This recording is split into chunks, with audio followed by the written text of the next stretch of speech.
Hello everybody, this is John Hardy sharing with you again powerful insights that will bring transformation into your world, into business. You're not fired. That would be a great conversation for you internally as a business owner, business operator, as you look over your staff and ask the question to yourself, I don't want to fire anybody. But the problem is, as business owners, we sometimes do not have the strategy by which we know we're going to operate and answer that question. So I want to help you today work through that whole thinking for you, that you can say as you look across all of your staff in every area, your senior managers, your workshop team, your leading hands, your on-road sales guys, whatever the makeup of your business, and to be able to say in yourself about your staff, you're not fired. I wonder how you would go about answering that question. So let me walk you through some of the dynamics that take place. Employees actually want to work for you. People want a job. They want to pay off their mortgage, they want to look after their family, they want to send their children to school, they want to go on holidays. All of those wonderful things that people experience, and they're looking to work in an environment that will give not only the income, but an environment where they're going to really enjoy what they do and be highly productive. And be in a space where their boss, the business owner, their line manager, really speaks powerfully over them and really gives them an opportunity to grow and to develop and be an outstanding person and a growing person. I know one of the ways in which I do that with my clients is I use Harrison assessments to help my teams understand how well that person enjoys the role and what areas we need to help them with, and paradox theory, what's going on for them, where might some conflicts lie, and where might be their pressure points, and what would we need to look out for. And it's really, really cool in understanding areas to observe that they are going to struggle with and need some more support, help, and develop themselves, which is really, really powerful. So I wonder, what do you do in that space? How well do you know your staff? And I love this about some of the people I work with, is their teams, they develop an actual matrix for their staff. And they know them by name, they know their likes and their interests, and they actually diagnose them where their strengths lie, where weaknesses or development areas lie, and they know that what expectations they actually can put on their staff, and they know the weight of responsibility that they actually can expect from them. But I also want to flip that, because I know many people in the research that we've done in this whole area of employment are underperforming, underutilized, under-accessed, and under-expected of their delivery.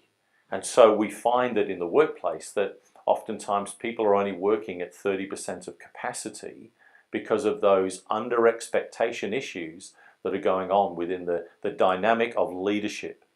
And I know when we create a place where people are engaged, they enjoy the role, we understand their strengths and we're employing them to their strengths and putting people around them who know other areas of their areas that they don't have that strengths in, and you build a really powerful team in that dimension, they do exceptionally more than you ever imagined they can do, because they are becoming a very much a high performance team and deliver exceptional results. And you see that in some of the really good thinking going on in some of the more newer companies who think outside the box, that the work environment is not a desk in a box in a corner of a room. It's not necessarily open planning where people can all engage with each other. It's the atmosphere and the culture that they actually set for everybody involved. And I just wonder, sometimes we get a little bit lazy as business owners and operators, that we don't create those kind of cultural settings that express the mission, vision, and values of our business, and therefore we create an environment of struggle for our people. They'll come to work, they want to work, they want to grow, they want to develop, they want to do well for their families, and they want to do well for their future. But sometimes they turn up to work and ask themselves the question, what am I really doing here? What is the value that I am really as a part of this organization?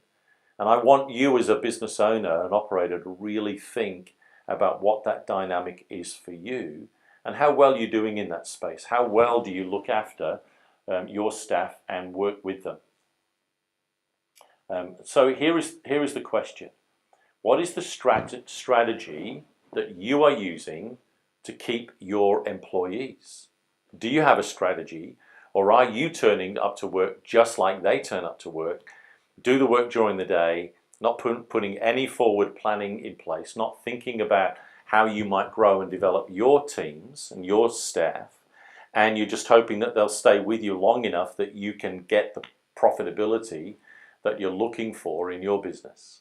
I would really like to challenge you that you can answer this question about all the members of your staff and say, you're not fired, because I know what I need to know about you, and I have a strategy for the whole context of my staff, but I have a strategy for each one of you, and I have a strategy for the teams within the organization that we are a part of.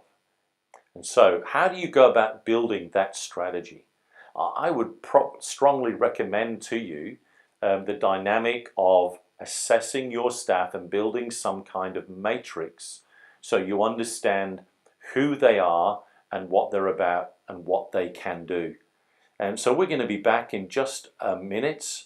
We'll have a slight break where we're going to listen to some music and help you just begin to think about that before I kind of give you some clues about how you can step yourself through building a very powerful strategy to employ your staff to make the difference, so you can answer this question of every person that's a part of your business. You're not fired because you're an incredible valuable member of my team, and we're doing great life together. Back in just a minute.